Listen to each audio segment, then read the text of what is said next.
Bugelwe Expressions, one of the shocking realities of these days is that walking on the streets can actually cost you your life. Now, this is because the high crime rate in the country continues to skyrocket. Namhlanje si-Expressions, sila eSoshanguve, la esokhulumisana khona nomndeni wakwaSibusiso Khwinana, beka umdlali efilimini lakaMatwetwe. Now, we woke up to the sad news ukuthi uSibusiso had met his untimely death lapho khona ebehamba khona nomngani wakhe after watching himself at a nearby cinema. We're going to be having a conversation with the family. Mind you, the emotions are still very fresh, so we need to tread cautiously whenever we're having this conversation. And once again, we thank them for agreeing to come and speak to us today on Expressions. So join me, let's go and have a chat with them. Thandeka ngibona uphethe isithombe sika mfowenu uSibusiso. Yeah. Awungitshele ukuthi uSibusiso bengumuntu njani? uSibusiso bekumuntu othandekayo, ocaring, okind. Kusho nakakhona ekhaya bengizwakala besihlala sihleka. Asikhulume ngalelo langa ke. Thola ukuthi uSibusiso uvelelwe yini? Bengilele ebusuku vele. Nengilele umama uyafika ekamereni nangivusa. Thande ngavuka. Ngiyavuka ukuthi phela bayasifonela amaphoyisa bathi size edrobheni. La ekhaya ohlala edrobheni ngisibusiso kuphela. Baba bathi hayi asambeni sesanisayiti ngikhona bazositshela ukuthi kwenzakalani. Sesifika sithola bangathi basibusiso bahleli ngaphandle kugcwele vele. Manje abanye bayakhala simangela sihlangahlangene ukuthi kwenzakalani. Uthi batho papi lo baka ekuthanda uSibusiso. Uyangibheka uyakhala. That's when he confirmed ukuthi uSibusiso ushonile. Baba, ukuzwa indodakazi yakho ikhala kanjena. Kuthini kodwa kuwe ngecrime lekhona la eSouth Africa esikhathini samanje? Kore ka bona ka pono yaka ne kere government e ka bona ka mmono o mongwe o tshwana le dipotara tsa rena tshwantse di monitor gore ba thibe go dipotare masola a boele go dipotare batho ba tswang ko foreigners a re gane gore ba tle ka mo South Africa mara ba tshwantse gore ba tle ka semolao a re ba thibele gore ba tle ka mara tshwantse go bele tsamaiso e tla gona ba control gore ba fitlile ka ba ska itaola ba tsamaya otlhe mo ba ratang teng mo e bona. So nanelisekile baba njengoba usho ngendlela abantu bomthetho have been handling le matter yenu? No nna ke gotsofetse ka mo go ba tshwereng e case e ka hona ke sa tsebe go pele mara gone bjale ke ka mo go ba tshwereng ka hona ke gotsofetse ka re ba fela ba re informa gore ne re bogolo bo kanang ka.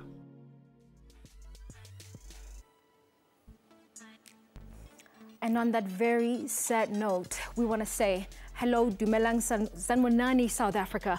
Welcome to Expressions. This is definitely the place for you to air your views. I'm your host, Jacqueline Mapala. I'm your host, Umxolisi Masango. Now, do politicians have a solution to South Africa's crime problem? Now, that's the big question. Now, today we will be speaking to various political youth representatives. We want to find out, Borna, will they ever be able to tackle the crime issue in South Africa? Well, will they actually be able to do that? Because violent crimes have reached a worrying high in South Africa, and young people are seemingly at the forefront of these gruesome acts. Now, just last week, a Mondio High School pupil, 19-year-old Kulane Matebola, was stabbed to death on his way to school. Now, he allegedly was assaulted and killed by 3 other pupils believed to have come from a nearby school. Now, a few weeks earlier, South Africa witnessed the brutal murder of 20-year-old Thoriso Temane at the hands of high school pupils. Kusenjalo, Jackie, one of the big questions that may arise is what has become of Isizwe Sethu? As we continue to seek answers, we as Expressions spoke to other young people to find out Uguti what their views on the matter are. Take a look at this. Hi Expressions, my name is Gatao Chale and I'm your street journal for today. Today we're going to be talking about the tragic passing of a dear friend of mine and colleagues that you're going to see sitting next to me, Sibusiso Khwinana. And we're going to relate it to the wider spate of murders and killings that we're seeing affecting the society. I mean, we've recently seen the death of Thoriso Temane. We've recently seen the death of Kulani. We've recently seen many deaths. We had the student killing a teacher in the school in Limpopo. We have so many problems that are, facing the youth, but also perpetrated by the youth. And I guess the question is, what are we trying to achieve as a society? In cases, you find that we are mentored by thugs, we are mentored by drug dealers. So, I mean, killing is cool in Kasi, bear in mind. Someone who kills someone is bound to be feared, is bound to be seen as cool because he's the top dog. This thing is a disease, because I was looking at the video, tourists after they killed him, and those kids, they were kicking him. Like, who does that? Like, how do you kill someone and then you kick him like it's just a ball, whereas it's a human being like you? Growing up knowing God and growing up knowing only the good things. If you do a bad thing, you get beaten. What is the role of parents and the society in ensuring that we're actually, doing the right work in raising our kids? We don't have a doctrine to follow. Like, what are the elders saying? What are the politicians saying? Guys, this is how we're moving forward. This is the plan. This is us as a nation saying, we're going to, remember Africa as the richest, poorest continent in the world. Because it starts with just how they speak, to how they behave, to how they think what is cool and what is not cool to murder. It doesn't just start with, I just saw my father's gun and I'm gonna kill someone. It starts with little things that we oversee as parents. We think, no man, kibana. Giving a young child who's 16 so much rights, it's making it impossible for the parent to even discipline their own kid. It's making it impossible for the teachers to discipline their own kids. Maybe we should go back. Utameli Sqepuse Expressions, your hashtag #1 youth current affairs show. Now, as we continue the countdown to the May elections, we've invited our politicians here to come and get out there, say, should you give them your vote come May? Now, of course, joining me in studio is Bongani Kangile, who is from the ACDP and is an NEC member. From the IFP, we have Zandile Majozi, who is the Deputy National Chairperson, as well as Ubudi Umandisi Masala, who's from the ANC Election Committee. Good evening and welcome to Expressions. Good evening, sir. Great to have you on the show. Good evening. And of course, my co-host joins me in the hub of activity, making sure Uti Wongama comments do not go unnoticed. Make sure that you do get the conversation started. Now, I'm going to start with you, Mandisi. One analyst once said, Uti, South Africa is a very violent country outside of a war zone. We clearly have a problem in the country. Would you agree with that statement? Yes, I agree with that statement. It's not just a political issue. It's a societal issue. As a country, we have degenerated into immorality. And it's merely caused by lack of opportunities, the migration factor. There are a lot of factors that are involved. So, which means one of the solutions that we have to look at is to get the society to take ownership of the type of children that they raise at home. Because you cannot fail to raise your children at home and then you expect the government to raise your children for you. As a parents, we also have a role to play before the government intervene into the family affairs. That's why I brought it up as a societal issue. And the second one, when I mean migration, people are not finding job opportunities where they are from. If you can see here in Johannesburg, in Gauteng, we have a massive migration of people that are coming outside of the country looking for better opportunities here. And these are young people. When they find that they can't find these jobs, they opt into getting into violence. Firstly, you find these people that did not enter the country properly. They are undocumented. So that's why when crime happens, you're unable to trace these people because they didn't come through the proper ways. We are not saying people that are not from South Africa should not come to the country, but they must be documented. We must know who they are. We do need, indeed, better border control, and I'm sure that's also an issue that was raised by Ubabagas Busiso Kwinana when we spoke to him yesterday. Zandile, he's making a very critical point here. I want to know from you, what do you think the issue with the South African criminal justice system is, if you feel there is at all? Thank you, Kolisi, and thank you for the opportunity. Greetings to the viewers at home. Firstly, maybe on behalf of the Inkatha Freedom Party, I would like to offer my sincerest condolences to the loved ones of the deceased. Coming to your question about the justice system, we know that even if Mandisi could be correct, that maybe we've got a problem of a society that we live in, or the communities that we live in, the way that we are living is no longer morally regenerated. We no longer see eye to eye. We no longer see each other as a brother and a sister.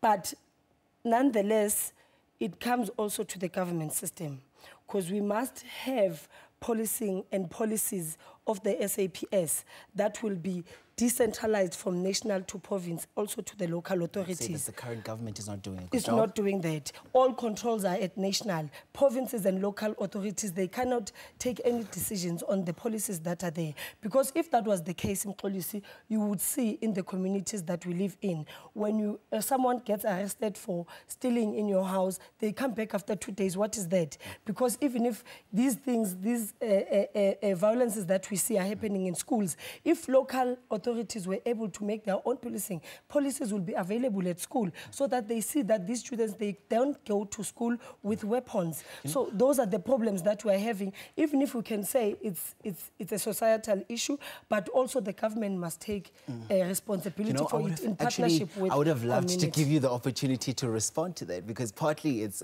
of the party that you sit here and represent as well. But we also need to bring Ubongani into the conversation. Bongani, now you are a party that represents and core values in those of morality. You'll speak about the right to life. Now we celebrate Human Rights Day.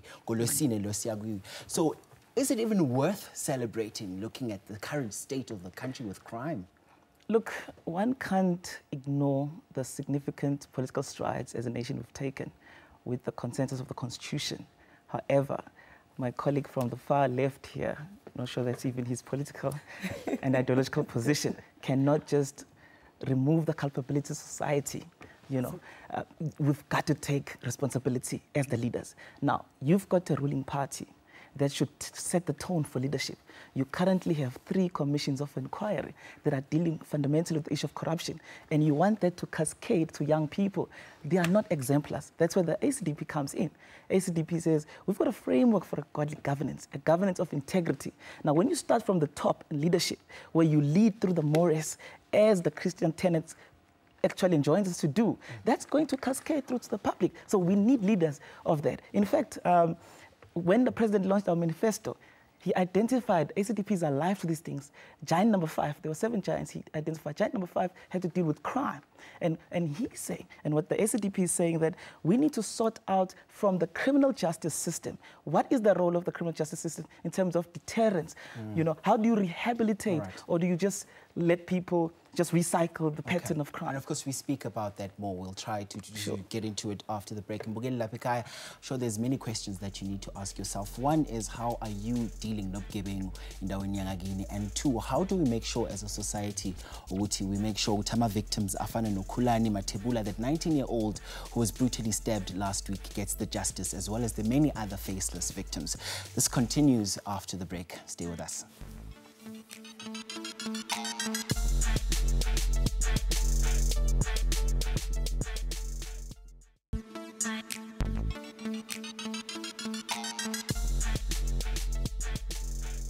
Welcome back. You are still watching Expressions here on SABC1. Now, tonight we are talking about crime that are committed by young people in South Africa. And the question is, do the politicians have the solutions to South Africa's crime problems? And I mean, of course, we heard from Mkolisi a lot of what the political parties are saying, but I'm not going to have this conversation by myself. I'm joined by Tato Mweng, who is Spusiso's friend, as well as Zandile Giana, who is the project officer of Freedom of Expression, right, Network. Welcome, guys, welcome. Thank you. Thank you you know, I think before we start, Tato, I mean, we know that this is an issue that's really close to your heart, and I think on behalf of Expressions, we definitely want to express our condolences to you. And I want to get straight to this, because this is such a personal topic for you. This is something, a problem of crime is something that's impacted you. I mean, based on our poll question, are you confident that politicians, political parties can keep you as a young person safe in your social spaces? Honestly speaking, I don't. You know, I stand here. For me, it sounds like when they speak, to them it's just statistics and everything. For me, it's real life, you know. To be a 26-year-old, to have to witness my friend being raped in fall, but when it's spoken of as statistics or a system failure, as if it's not people's lives that we're actually talking about here.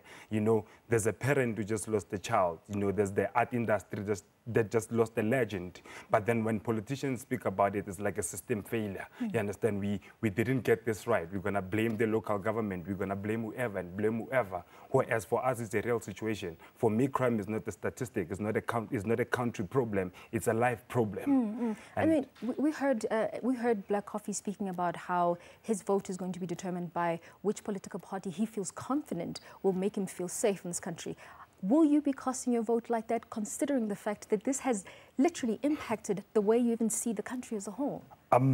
Honestly, I sit here and I don't have confidence, to be honest, in any party. You understand? It's just a campaign. It sounds now, everything just sounds like a campaign story. It's hollow for you. It's hollow. It's an empty shell. Whereas we're standing here with a real problem. I mean, 25 years later, after 1994, we're still gonna have a we're still gonna face a challenge of a young man who just watched the premiere of his movie, sitting there calling a taxify noha, and then to sit here and have this as a, it's just ridiculous, honestly. You know, and I want to bring you in, Zandile. I mean, it's powerful that Tato is talking about the fact that, you know, every time we talk about problems, they seem so far-fetched. There's statistics, there's numbers. But here we're talking about a personal issue, something that is literally in your backyard.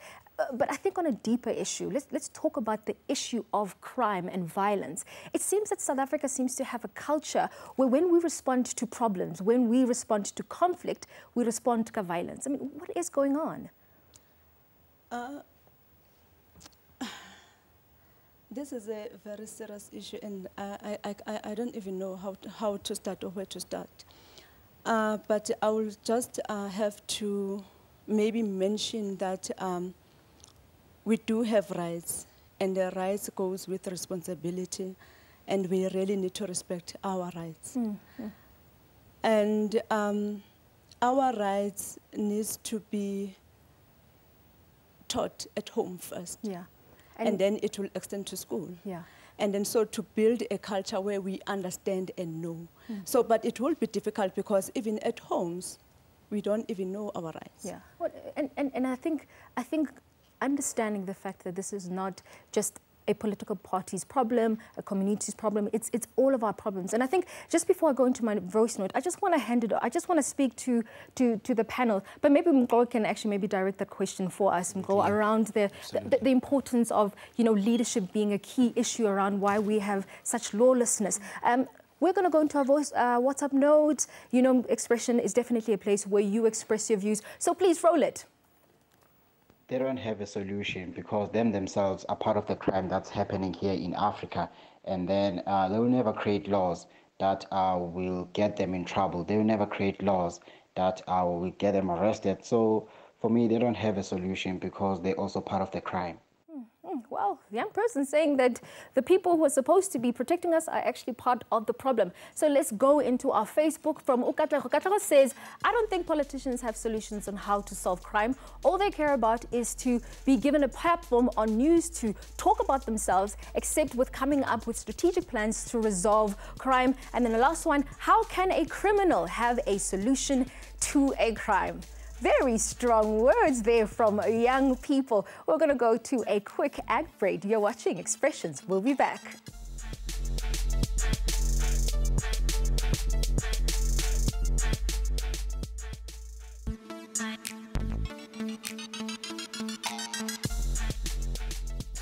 Okay, as we continue the countdown to the May 8th elections, we've invited our political parties. We just also want to find out how are they actually planning on tackling crime? Should you give them your vote? Mandisi, I need to give you the opportunity to respond to some of the conversations that came from that side. I mean, Utato is still in mourning, his Busiso's friend. You know, I just want to know from you. I mean, even your colleagues came out to say you cannot take, the blame and place it squarely on society. How do you plan on winning votes with a crime strategy? What's your strategy? First of all, I just need to sincerely send my gratitude to the family of Spusiso and his friends. All of us have lost as a nation. He was a young pioneer, a rising star for the country, and this had to happen the way it had happened. For that, we sincerely pleading for an apology that we could not prevent that before it had happened. And amongst other things that I would like to say, what my brother from the right, what he says, he narrows this thing to the commissions. I don't think he needs to go into that level to try to politicize this thing. Crime elements, we need to depoliticize it. That's why I took it to the level of society. Because all of us are affected, whether you are politically affiliated or not. All of us are confronted by this crime. As a society, we need to unite on this matter. Not just to unite, but to take action. People, they don't want to whistle-blow. We have structures, policing forums on the ground, but people are not cooperating with them. This is the major problem. As the sooner we cooperate with these structures, the sooner we eliminate crime elements. Bekele is very harsh when it comes to crime. He's Mr. No Stop Nonsense. He's intolerable of crime, but he's not getting efficient support from the ground level, from us, people in society. Because if all of us could therefore tackle this crime and criminality element, all right, this crime will cease to exist. Effort it's a combined effort. You know, Zandile, crime continues in a way to be normalized in society, which is not really how it should be. Umuntu ati ngizoyikhela and I should be fine. That's not how it should be going. Tell us about how you fighting crime. Thank you, Mkolisi. Sure, it is. Crime is not. It must not be a norm in our societies, and societies cannot prosper when there's crime because of people live in fear. So we as the IFP, we're saying that we don't believe, we have zero tolerance on crime, and we want to professionalize the SAPS and reprioritize the budget on SAPS that is given, and then also decentralize all the authorities from the national to province to the local. Because let me tell you something, you will never conquer crime if you want to uphold all the policies in national. Absolutely. So you must have that decentralization of policies and make sure that policies are available in each and every community that we live in so that people feel safe all the time. Absolutely. Thank you very much. Now, Bongani, what's your parting shot with us? This is what the ACDB offers the public. There's got to be political agency on this issue. So one, we propose that we review political appointments. There's some appointments that should not be political. For instance, the Hawks, the head of the police, and some law enforcement agencies, because there's no political will. That you need to put professionals, civil servants that are going to drive the agenda of a crime-free South Africa. We propose that we want to increase the number of specialized courts, the courts that can deal with sexual harassment. That's a specialized area. That's a scourge in our country, the violence against women. We want to ensure police stations are well-equipped, lack of resources. That's what we offer to the public. Right. And a heavier minimum sentences for serious crimes. Thank you so much. We have to wrap it up there. Thank you so much for joining us this evening. I just wish we had more time to have this conversation. In Mbugeli Lapikaya, we did ask if political parties have a solution to South Africa's crime problem. About 90% of you said no, there. And 10% said yes. Ooh, clearly a lot that still needs to be done. Mbugeli sibongeke ukuthi ube nathi Lapikaya. Sonke la expressions. We wish you a great evening going forward. Nisale kahle. Adios. It lives inside of me. I can feel it moving, eating me from inside, trying to escape chaos. I am a shack on fire, My insides are burning, but my skin is corrugated iron. You cannot see the flames yet. Smoke is the only evidence to my reality that somewhere inside an inferno seeks to escape. I have to bottle in these emotions, this disaster waiting to happen. I've been doing this for so long, sometimes I forget it's even there. Until someone tries to touch me, forgive me for my lack of tears. You see, they were the first to burn, and then my voice followed. By the time I turned 18, it was already too late. You see, as a man, I quickly learned to hold in the fire. This is why you cannot make a home out of me. This is why I am not as open. This is why I am not outspoken. I am a museum of burnt things. I am a gallery of ashes. I am sorry that I lied. But lying becomes the only option when people can't stand the truth. I can feel my bones burning. My skin is beginning to cave in. Even with this pressure I have managed to hold in, I am still accountable for my brother's sins. Because being idle is far over with sin. It has been several days and I haven't seen my brother since. And I heard his flames has broke through his skin. And those that were unfortunately close to him are victims to this